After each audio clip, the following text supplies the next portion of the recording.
नमस्कार, BRP news के विशेष programme रण 2024 में आपका स्वागत है। मैं हूं अमरेंद्र प्रताप सिंह और आज हम बात करेंगे उत्तर प्रदेश के एक रण पे जो कि इस समय जारी है और वो रण है घोसी उपचुनाव का। घोसी विधानसभा सीट पर उपचुनाव हो रहा है। भारतीय जनता पार्टी ने दारा सिंह चौहान जो समाजवादी पार्टी से वहां विधायक थे, उन्होंने इस्तीफा दिया और उसके बाद उन्होंने भाजपा ज्वाइन की और अब वो भारतीय जनता पार्टी से घोसी से विधायक के प्रत्याशी हैं। दूसरी तरफ समाजवादी पार्टी ने वहां से पहले विधायक रहे, 2012 में विधायक रह चुके सुधाकर सिंह को अपना प्रत्याशी बनाया है। हम घोसी के रण पर, घोसी के समीकरण पर चर्चा करेंगे। उससे पहले हम आपका परिचय करा दें। हमारे साथ जो साथी मौजूद है, अनूप मिश्रा वरिष्ठ पत्रकार, शाश्वत तिवारी जी वरिष्ठ पत्रकार और बलराम सिंह यंग जर्नलिस्ट है हमारे साथ में। इनसे हम इस पे बात करें। चलिए, तो सबसे पहले हम जातीय समीकरण को आपके सामने रखते हैं कि जो जानकारों का मानना है कि वहां घोसी विधानसभा सीट की जो कुल आबादी है लगभग 7 लाख से ज्यादा है। वहां पर 4.5 लाख से ज्यादा मतदाता है, वोटर है और इसमें सबसे बड़ी संख्या जो है वो दलित और मुस्लिमों की है। लगभग 90 से 95 हजार दलित मतदाता और लगभग इतने ही 90,000 95,000 मुस्लिम मतदाता घोसी विधानसभा क्षेत्र में है। कहा जाता है दलितों में अलग अलग जातियां हैं, लेकिन दलित मतदाता लगभग एक ही तरफ का रुख करता रहा है अभी तक घोसी में। और मुस्लिमों में सबसे बड़ी बिरादरी जो है वो अंसारी की है, यानी पसमानदा मुस्लिमों की है।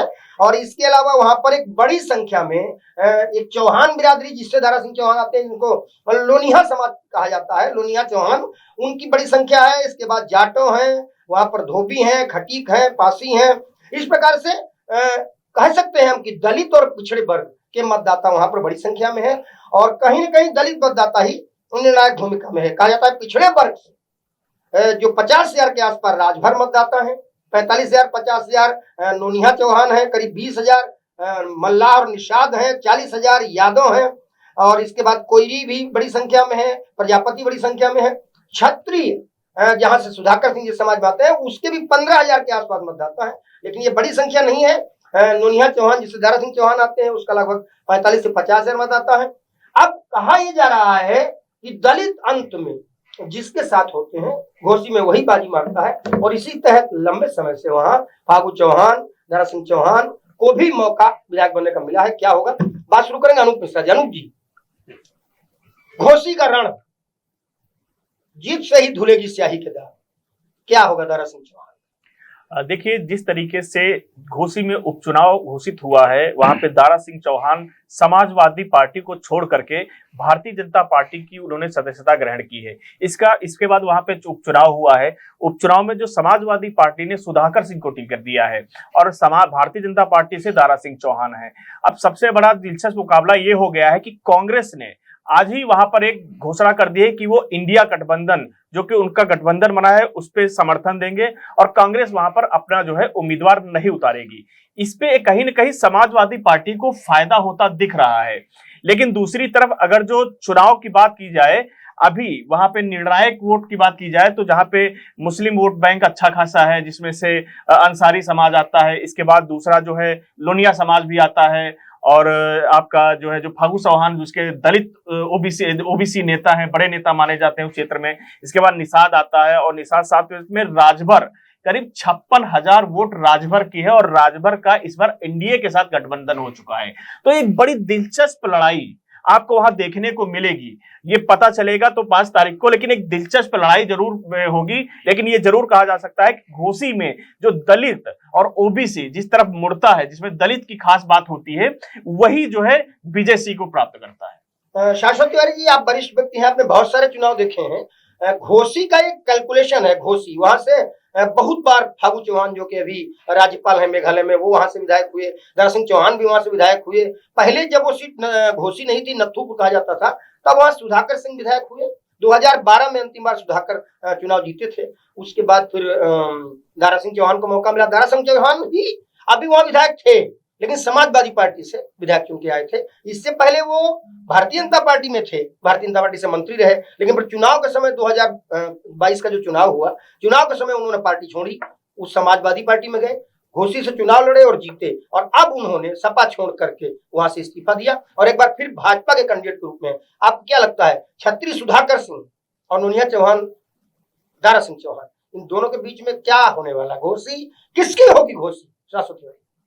नहीं, देखिए इसमें एक तो सीन बड़ा स्पष्ट ये बनता है कि जो भी लड़ेगा या जो भी कैंडिडेट ऊपर जाएगा या जिसका चुनाव उठेगा, जो जीतेगा, उसकी लड़ाई तो बीजेपी कैंडिडेट से ही होने वाली है। यानी जो भी लड़ेगा वो जो है दारा सिंह चौहान से ही लड़ेगा। एक तो बात ये है। दूसरी बात ये है कि दलितों की जो डिसाइडिंग फैक्टर हो सकते हैं, और मुस्लिम और दलित कॉम्बिनेशन काफी बड़ा कॉम्बिनेशन है, और ये जो है बड़ी संख्या में वहां पे मौजूद हैं।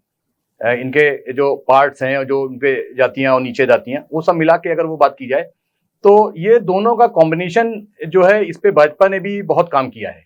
जो देखने में आया है कि दलितों में भाजपा ने बहुत काम किया, काफी लोगों का रुझान उस तरफ भी है। तो अब ये समय बताएगा जिसकी भी लड़ाई होगी, और लड़ाई तो इन्हीं दोनों में बीच में होनी है, ये तो तय है। हाँ, कि बसपा ने बागोबर दे रखा, वहां नहीं कैंडिडेट है, उन्होंने कांग्रेस ने समर्थन दे दिया है। तो ऐसे में मुकाबला तो सुधाकर सिंह और दारा सिंह चौहान के बीच में ही होगा। और मुझे जो लगता है कि जातिगत समीकरण में भाजपा ने काफी क्योंकि काम किया है, और उनको अपने साथ लाने के लिए और उनको फायदे पहुंचाने और कैसे उनका स्तर ऊपर बढ़ा जाए, इन सभी बातें भी की हैं। तो वो फायदा भी उनको मिलेगा, और ये भाजपा का पल्ला ज्यादा भारी दिख रहा है फिलहाल जो अभी माहौल है। बाकी अभी चुनाव में वक्त है। बलराम, आपसे पूछ लेते हैं, बलराम, इस घर से उस घर और फिर उस घर से इस घर आने वाले दारा सिंह चौहान का अपना घर घोसी बचेगा? घोसी के रण में शाही के जाल धुलेंगे या कुछ और परिणाम आ सकते हैं? देखिए, इस बार घोसी में लड़ाई बहुत कांटे की होने जा रही है। आपको बता दें कि सुधाकर सिंह का प्रोफाइल भी बहुत मजबूत है, और उनके साथ इस बार अंसारी ब्रदर्स, जिनका काफी प्रभाव है उस इलाके में, कितना भी सरकार उनके खिलाफ कार्रवाई कर रही हो, जो भी चीजें हो गई, लेकिन आम जनता में उनकी पकड़ अभी भी बरकरार है। कहीं न कहीं जो भी चीजें उसके पीछे हों, लेकिन अंसारी परिवार ने पूरी तरह से सुधाकर सिंह के फेवर में अपना समर्थन दे दिया है। इसके साथ ही एक चीज और जो सुधाकर सिंह को काफी हद तक मजबूत कर रही है, वो ये है कि जो इनका दल बदल, खासतौर पे दारा सिंह चौहान का, इसको लेकर आम जनता में जो उनकी छवि है, कहीं न कहीं थोड़ा सा नकारात्मक बन गई है। इसका दुष्प्रभाव जो है कहीं न कहीं देखने को मिल सकता है। आपको रिजल्ट इसके चौंकाने वाले भी हो सकते हैं। दल बदल, निश्चित रूप से दल बदल जल्दी जल्दी किया दारा सिंह चौहान ने। मौसम वैज्ञानिक बने, उन्होंने भारतीय जनता पार्टी इसी सोच के साथ शायद छोड़ी थी कि इस बार शायद समाजवादी पार्टी की सरकार आए, लेकिन जब नहीं आई, वो विधायक तो बने लेकिन वो प्रतिपक्ष में हुए। उसके बाद उन्होंने इस्तीफा दिया, और अब वो फिर से भारतीय जनता पार्टी की तरफ से कसौटी पे परख रहे हैं अपने आप को। हम अनूप मिश्रा आपसे जानना चाहेंगे कि सुधाकर सिंह 2012 में विधायक रहे, उसके बाद वो विधायक नहीं हुए, लंबा समय बीता है, 10 साल का गैप है। इस बीच में दारा सिंह चौहान वहां से 2 बार विधायक हुए, दारा सिंह चौहान तीसरी बार मैदान में है। दारा सिंह चौहान पार्टी बदलने में जल्दी करते हैं, तेजी से पार्टी बदलते हैं, इसका नुकसान हो सकता है उनका, या भारतीय जनता पार्टी में आकर के वो दोबारा घर वापसी जो उनकी है उसका कुछ लाभ उन्हें मिलने वाला है? देखिए, बिल्कुल आप सही कह रहे हैं कि दारा सिंह चौहान ने जो दल बदल किया है उसका बहुत बड़ा फर्क जरूर पड़ेगा, एक जनता में नेगेटिव मैसेज जाता है। अब बात अगर सुधाकर सिंह की करते हैं तो सुधाकर सिंह जो है 2019 में विजय राजभर से वो हारे थे, और वो हार का जो अंतर था वो मात्र 1773 वोट था। और इससे पहले जब, और तब हुआ था जब उनको समाजवादी पार्टी का सिंबल नहीं मिला था, किसी कारणवश जो है वो लेट पहुंचे थे, जिसके कारण उनको समाजवादी का सिंबल नहीं मिला था। वो निर्दलीय लड़े थे और समाजवादी पार्टी के समर्थन से थे, तब वो मात्र 1773 से वोटों से हारे थे। तो बलराम जी की एक बात बिल्कुल मैं समर्थन करता हूं कि कहीं ना कहीं सुधाकर सिंह भी वहां पे एक मजबूत कैंडिडेट के रूप में, और बहुत ही मजबूत रूप में। दूसरा, एक पब्लिक की सिंपैथी भी सुधाकर सिंह के पास इसलिए है क्योंकि सुधाकर सिंह का जब टिकट कटा और दारा सिंह चौहान को समाजवादी पार्टी के से टिकट मिला, तो उनका जो मंच से दर्द झलका था उस पे उन्होंने, वो कह सकते हैं कि उनके आंसू भी आ गए थे, और लेकिन उन्होंने पार्टी नहीं छोड़ी। जब पार्टी नहीं छोड़ी तो इसका कहीं ना कहीं एक जनता में मैसेज जरूर जाता है कि ये ऐसा नेता है जो स्टैब्लिश नेता है, जो एक जगह पर रह सकता है, और यही फायदा सुधाकर सिंह को मिल सकता है क्योंकि सुधाकर सिंह बड़ा नाम है, छत्री वोट भी उनके साथ में आ सकती है। और दूसरी जो सबसे बड़ी चीज है कि वो एक ठीक ठाक 2019 में रन रहे हैं, विजय राजभर से वो जीते, जरूर हारे थे, लेकिन कहीं ना कहीं मात्र बहुत कम वोटों का जो मार्जिन था।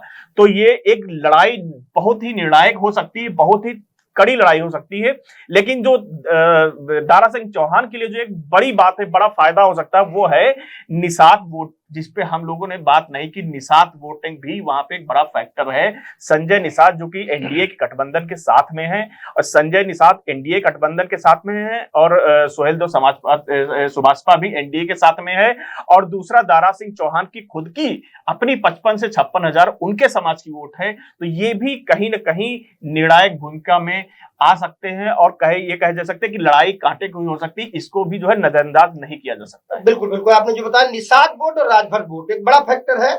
और इस समय जो एनडीए गठबंधन है उसमें एक बार ओम प्रकाश राजभर फिर से आ गए शाश्वती। ओम प्रकाश राजभर भी अब जो है वो भारतीय जनता पार्टी के साथ है। उधर संजय निषाद पहले से ही भारतीय जनता पार्टी सरकार में मंत्री हैं। तो निषाद और राजभर वोट जो है वो वहां बड़ी संख्या में है। अगर ओम प्रकाश राजभर जो है उनका प्रभाव रहता है, संजय निषाद का प्रभाव रहता है, तो वो पिछड़े वर्ग का जो ओम प्रकाश राजभर की वजह से और संजय निषाद की वजह से जो पिछड़े वर्ग का वोट भारतीय जनता पार्टी के साथ जा सकता है, उसका फायदा उनको मिलेगा।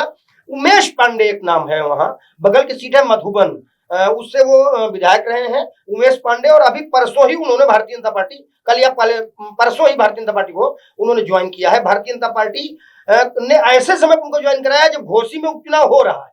और उमेश पांडे के बारे में कहा जाता है कि उमेश पांडे सुधाकर सिंह के और उमेश पांडे के सबसे ज्यादा 36 के आंकड़े हैं। कहीं ना कहीं उमेश पांडे के परिवार के कुछ लोगों की हत्या हुई और उस हत्या के आरोप जो है सुधाकर सिंह और उनकी टीम पर लगाए हैं, वो मामला भी है। और उमेश पांडे ने, ब्रजेश पाठक ने उनको ज्वाइन कराया है। उमेश पांडे भारतीय जनता पार्टी में आ चुके हैं, मधुबन से विधायक रहे हैं, प्रभावशाली है, ब्राह्मण और भूमिहार वोटों में उनका प्रभाव कहा जाता है। हम ये जानना चाहेंगे कि कितना फर्क पड़ेगा निषाद पार्टी और सुभाषपा की वजह से घोसी उपचुनाव पे, इस पर जरा प्रकाश डालना। नहीं, ये दोनों जो हैं अपने अपने जाति के बड़े चेहरे हैं। इधर निषाद भी उनके संग काफी है और निषादों में उनका काफी दखल है, और भाजपा के साथ हैं तो ये भाजपा के फेवर में जाएगा। इधर दूसरे जो हैं राजभर भी क्योंकि अभी भाजपा के साथ हैं और तमाम चीज़ों पे काम कर रहे हैं, और भाजपा के उनका फ्यूचर भी उनको दिखता है कि बेस्ट अच्छा होगा आगे चल के, तो सरकार के संग रहने से लाभ होगा और भाजपा का जो कमिटमेंट है उसका भी लाभ मिलेगा। और ये मुझे लगता है कि ये लोग समझाने में अपने जात के लोगों को और वहाँ के अपने सदस्यों को समझाने में कामयाब रहे तो वो लाभ होगा भाजपा के फेवर में इसका लाभ होगा। ये लाभ सपा को इसका नुकसान होगा। अच्छा बलराम, आपसे पूछ लेते हैं, उपचुनाव कहा जाता है, उपचुनाव जब होता है और मूल चुनाव जब होता है तो दोनों में थोड़ा अंतर ये होता है कि उपचुनाव अमूमन लोग ये कहते हैं, जानकार मानते हैं, राजनीतिक जानकार, उपचुनाव अक्सर सत्ता पार्टी होती है, सत्ता पक्ष होता है, उसके फेवर में इसलिए हो जाता है कि जनता सोचती है कि यदि हम यहाँ से दूसरी पार्टी का कैंडिडेट चुना के भेजेंगे, जो कि अभी उन्होंने समाजवादी पार्टी कैंडिडेट के रूप में दारा सिंह को जिताया था, सपा के विधायक होने के नाते उनको सीट छोड़नी पड़ी, उनको सत्ता में रहना था, इसलिए सीट छोड़ करके दोबारा वो भाजपा की तरफ चुनाव में है। तो उपचुनाव को आप क्या देखते हैं कि क्या जनता भी उपचुनाव जहां पर होता है वहां पर सत्ता के पक्ष में ज्यादा सत्ता रुझान रखती है या घोसी में कुछ और दिखाई पड़े? देखिए, आपको ये चीजें पूरी समझनी चाहिए और काफी हद तक जो है कि ये जो उपचुनाव जितना भी होता है इसमें आप देखें मतदान का प्रतिशत जो है वो काफी हद तक ये तय करता है कि जनता का रुझान काफी हद तक नकारात्मक रहता है। इसको लेकर वो बेरुखी से पेश आती है। आप देखेंगे तो 30%, 32%, कहीं 35%, इसके ऊपर का मतदान नहीं पहुंच पाता है, क्योंकि जनता के अंदर कोई उत्साह नहीं रहता उपचुनाव को लेकर। उसे पता रहता है कि सरकार बदलनी नहीं है, नतीजे कुछ चौंकाने वाले होने नहीं है। हाँ, ये जरूर रहता है कि वो सत्ता पक्ष के साथ जाना इसलिए पसंद करती है क्योंकि उसकी जो बिजली, पानी, सड़क और इससे जो छोटी मोटी जो समस्याएं रहती हैं, वो सत्ता पक्ष का अगर उनका विधायक रहता है तो इसका उनको कहीं न कहीं लाभ मिलता रहता है और सरकार में उनका जनता का अप्रत्यक्ष रूप से जो दखल बना रहता है।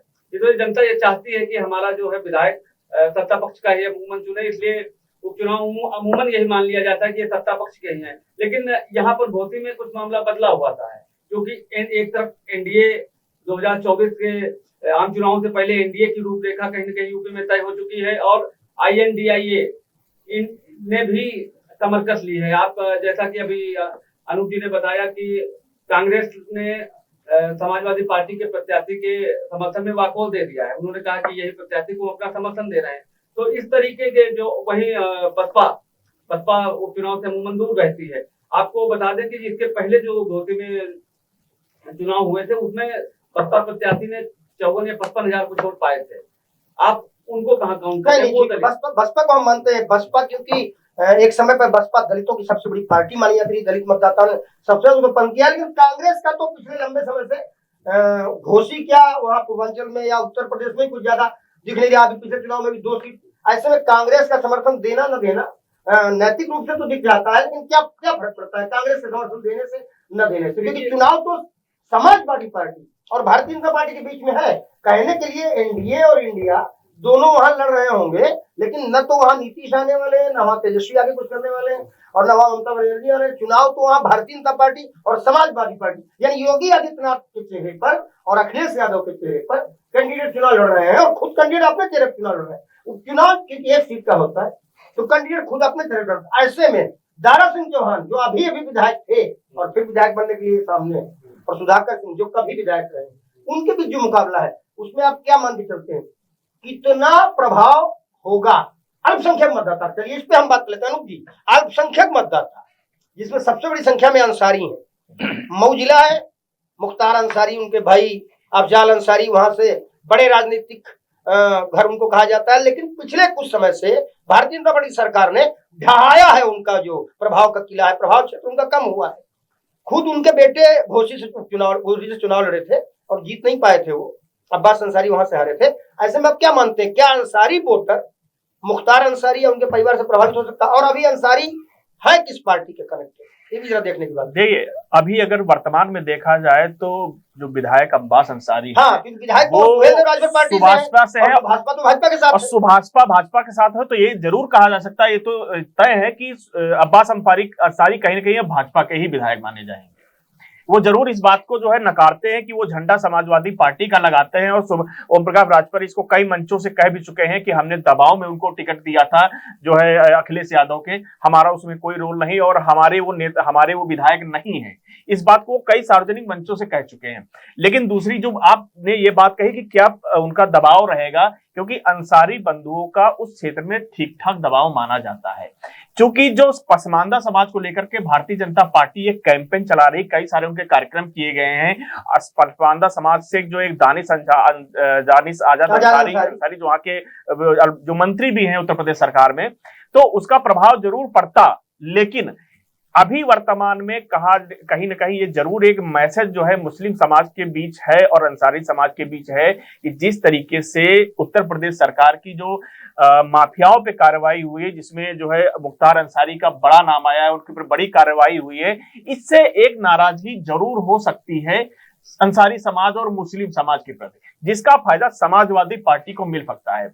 और अखिलेश यादव की बात की जाए, जो अखिलेश यादव का जो पीडीए गठबंधन है, उसकी असली परीक्षा इसी उपचुनाव में आएगी। पीडीए गठबंधन, पीडीए पिछड़ा दलित अल्पसंख्यक, पीडीए गठबंधन तो चुनाव से पहले जो गठबंधन था वो तो तार हो चुका है। अभी कई लोग, अभी महान दल उनके साथ नहीं है, अभी वो केशव देव मौर्य उनके साथ नहीं है, यहाँ तक कि ओम प्रकाश राजभर जो सबसे ज्यादा चीख चिल्ला रहे थे वो भी उनको छोड़ के गए हैं। तो वो जो उन्होंने नाम लिया है पीडीए, वो जो चुनाव के बाद नाम लिया है जिसका वो अभी बोल रहे हैं, वो पीडीए या इंडिया जो है, वो मुझे लगता है चुनाव को लेकर हम कैसे उसकी बात कर सकते हैं? नहीं, हम बात सिर्फ घोसी सीट के रण की बात कर रहे हैं। नहीं, रण 2024 घोसी का रण, घोसी किसकी? नहीं, देखिए घोसी में ये कहा जाता है कि दलित, अल्पसंख्यक और पिछड़ा इसी को लेकर के वहां पे निर्णायक भूमिका है। वहां पे सवर्ण वोट बैंक बिल्कुल ना के बराबर है, बहुत ही कम है। तो वहां पे पीडीए की असली अग्नि परीक्षा अखिलेश यादव की इसी उपचुनाव में पता चल जाएगी, क्योंकि वहां पे अल्पसंख्यक जो है वो जरूर समाजवादी पार्टी के साथ जा सकता है, लेकिन जो पिछड़ा है और दलित है, दलित में बसपा ने अपना कैंडिडेट नहीं उतारा है। जब बसपा ने अपना कैंडिडेट नहीं उतारा है तो इसका फायदा भारतीय जनता पार्टी को मिल सकता है। पीडीए की परिभाषा में हम मानते हैं कि पिछड़ा दलित और अल्पसंख्यक आता है, लेकिन पिछले लंबे समय से 2014 का चुनाव लोकसभा का, उसके बाद 2017 विधानसभा का, उसके बाद 2019 लोकसभा, उसके बाद 2022 विधानसभा, इन सब में भारतीय जनता पार्टी जीते बताती है कि दलित और पिछड़ा वोटर भाजपा के साथ जाता रहा है। तो दलित और पिछड़ा वोटर जो है उसका केवल परिभाषा, नाम पिछड़ा, दलित, अल्पसंख्यक बात अलग है, लेकिन अभी तक अल्पसंख्यक और पिछड़ों में याद हो यही रहे समाजवादी पार्टी के साथ, यही- क्या आप मानते हैं घोसी उपचुनाव पे ये मायने बदल जाएंगे? नहीं, यही चीज तो मैं कह रहा हूं कि देखिए जिस तरीके से ये अग्नि परीक्षा एक हिसाब से देखा जाए तो अखिलेश यादव की हो रही है, क्योंकि वो हमेशा ये पीडीए पीटीए के करके हर सार्वजनिक मंचों से उन्होंने पीडीए का नाम लिया है, जिसमें पिछड़ा अल्पसंख्यक है। तो अगर दलित और पिछड़े की बात की जाए तो घोसी विधानसभा सीट में दलित और पिछड़े की बहुत भारी संख्या है। अब ये देखना होगा, अभी तक भारतीय जनता पार्टी को इसका फायदा मिलता रहा है और इस बार भी उम्मीद इसलिए लग रही है क्योंकि बसपा ने अपना कैंडिडेट वहीं नहीं उतारा है, और बसपा का कैंडिडेट नहीं उतारना तो कहीं न कहीं जो बसपा का वोट बैंक है वो अधिकतर भाजपा में जो है जाता है, ना कि वो समाजवादी पार्टी में जाएगा। अगर पुराने चुनाव को उठा के देख लिया जाए, जब बसपा और सपा का गठबंधन हुआ था उस वक्त भी बसपा का वोट जो है समाजवादी पार्टी को नहीं मिला था, जबकि सपा का वोट भी बसपा को मिल गया था, जिसका फायदा समाजवादी बसपा को यह हुआ था कि उनके 10 लोकसभा 0 से 10 पे आई थी और वो 1 पे आज में है, तो इसका फायदा जरूर उनको मिलेगा। शाश्वत जी, पिछड़ा और दलित वोटर निर्णायक है घोसी सीट पर, इतनी देर की बातचीत से क्लियर हो चुका है। और लंबे समय से पिछड़े और दलित जो हैं उन्होंने व्यापक स्तर पर भारतीय जनता पार्टी को पूरे प्रदेश में समर्थन दिया, तभी निश्चित रूप से 14 और फिर 19 और फिर 17 और 22 लगातार भाजपा जीत के आ रही। घोसी सीट पे आप क्या मान के चलते हैं कि पिछड़े और दलित किसके पाले में होने वाले, घोसी में क्या होगा? नहीं, आप देखिए कि मायावती ने अपना कैंडिडेट नहीं दिया, ये एक सीधा स्पष्ट उनका जो है मैसेज है कि जो है वो अब वो वोट जो है वो ट्रांसफर, क्योंकि ये फिगर्स बताती रही हैं और पुराने इलेक्शंस के अगर हम रिजल्ट देखें और उसको कास्ट वाइज अगर देखें कि किसको कितना मिला, तो बसपा का वोट जो है वो बीजेपी के फेवर में गया है, ऐसा माना जाता है, ये आंकड़े निकल के आते हैं।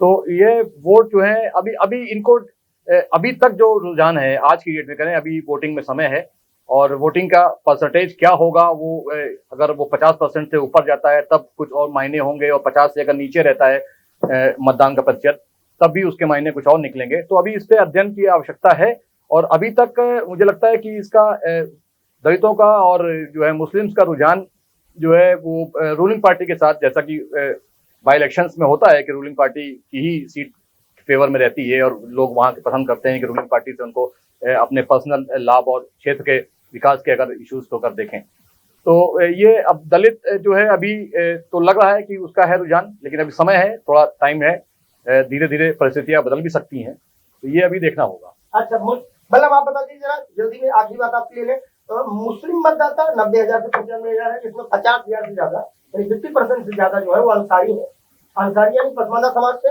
हालांकि मुस्लिम मतदाता कितना जाता है भारतीय जनता पार्टी में, इसको अलग अलग विचार है, अभी तक बहुत ज्यादा लोगों ने कभी ऐसा कहा नहीं, लेकिन सबसे बड़ी प्रभावी बात है कि वहां पर निर्णायक भूमिका में दलित और पिछड़े मतदाता है।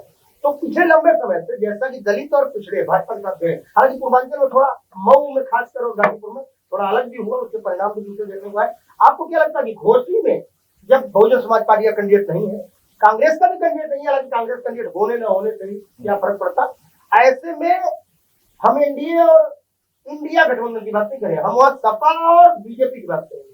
चुनाव योगी जी जिस पार्टी से सरकार के मुखिया है और अखिलेश यादव नेता प्रतिपक्ष है, उन पार्टियों में हो रहा है। क्या लगता है कि दलित और पिछड़े घोसी में किसके साथ?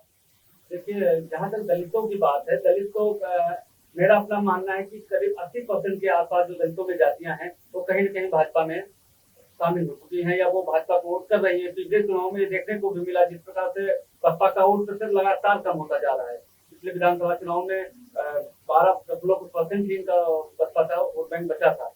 तो कहीं न कहीं जब सारी जातियां ये दलितों की बीजेपी के साथ जा रही हैं तो इस चुनाव में भी ये देखने को आपको मिल सकता है।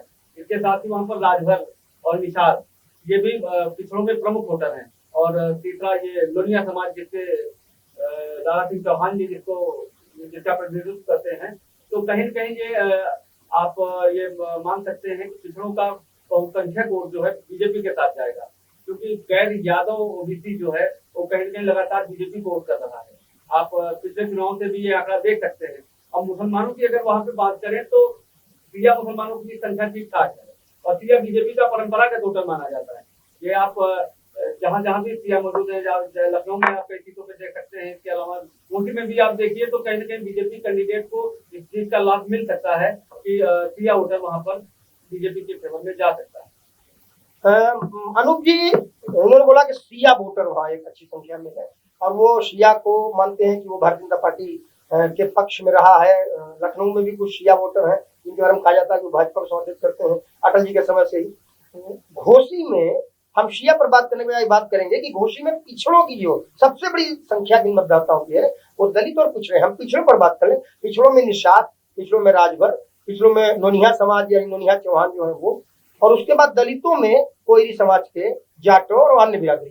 केवल हम पिछड़े और दलित की अगर एनालिसिस करने पे आए तो घोसी में ये किसके साथ होंगे, पिछड़े और दलित किसके साथ? देखिए अमन जी कि अगर जो समाजवादी पार्टी की लड़ाई और भाजपा की लड़ाई हम मान के चलते हैं घोसी उपचुनाव में, तो ये जरूर कहा जा सकता है कि पिछड़े और दलितों का जो वोट है वो निर्णायक भूमिका में आएगा। वहां पे अल्पसंख्यक को हम हटा देते हैं क्योंकि अल्पसंख्यक तो ये कहा जा सकता है कि वो समाजवादी पार्टी की तरफ जा सकता है, लेकिन अगर जो हम भाजपा और सपा की लड़ाई में दलित की और अल्पसंख्यक की बात, वो पिछड़े की बात करते हैं, तो पिछड़े में निषाद है, पिछड़े में राजभर है, पिछड़े में लुनिया समाज है। राजभर सोहेल देव ऑलरेडी जो है एनडीए के साथ में शामिल है, निषाद के संजय निषाद एनडीए के साथ में शामिल हैं, और एनडीए क्या भाजपा कह सकते हैं अगर भाजपा सपा की लड़ाई की बात की जाए। दूसरी आपके लुनिया समाज है जो उनका खुद का वोट बैंक है, और ओबीसी समाज लुनिया समाज के बड़े नेता के रूप में दारा सिंह चौहान जाने जाते हैं।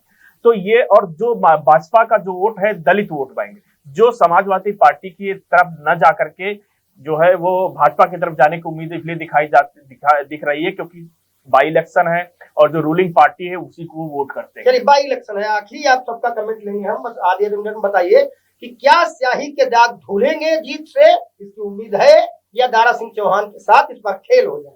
देखिए लड़ाई तो कठिन है, आखिरी 2 शब्दों में अपनी बात समाप्त करता हूं। लड़ाई तो कठिन है, लेकिन अगर जो दलित और पिछड़ा जिस तरफ झुकाव करेगा सीट उसी की निकलेगी, बीजेपी वही प्राप्त कर सके। सांसद जी, उपचुनाव है, दारा सिंह चौहान वहां से विधायक थे, अब बीजेपी से उम्मीदवार, क्या लगता है स्याही के दाग धुलने वाले हैं या खेला हो जाएगा दारा सिंह? नहीं, चुनाव जो है बाई इलेक्शन जो जिनको कहा जाता है, ये बाई इलेक्शन ज्यादातर जो है सरकार के फेवर में ही जाते हैं, तो ये मुझे लगता है कि ये भाजपा के लिए सुरक्षित सीट है और वो निकलने की पूरी उम्मीद है। बलराम, आपका कमेंट करिए, क्या लगता है दारा सिंह चौहान का क्या होगा रण 2024 घोसी में? अब तक की जो चीजें निकल के सामने आई है उससे लग रहा है कि घोसी पर बीजेपी आसानी से अपनी सत्ता हासिल कर लेगी, क्योंकि कहीं कहीं दारा सिंह चौहान का अपना प्रभाव इस क्षेत्र में काफी ज्यादा है, और बीजेपी के जो वोटर्स हैं परंपरागत, उनके साथ ही वो आसानी से विजय की ओर आगे बढ़ सकते हैं। हमने उपलब्ध जानकारी को लेकर एनालिसिस की, हमने बात की समीकरण पर, जातियों पर, हमने बात की क्षेत्र पर, हमने बात की दारा सिंह चौहान और सुधाकर सिंह से, क्योंकि उपचुनाव है, सबका मानना है कि उपचुनाव है, और उपचुनाव में जनता कुछ अलग तरीके का निर्णय भी लेती है। अभी दारा सिंह ने इस्तीफा दिया है, भारतीय जनता पार्टी सत्ता में भी है, और जातीय समीकरण भी कहीं न कहीं अगर पिछले दलित रहे भाजपा के साथ तो इनके पक्ष में हो सकते हैं। क्या कुछ होगा ये तो समय बताएगा। फिलहाल घोसी में रण जारी है। नमस्कार।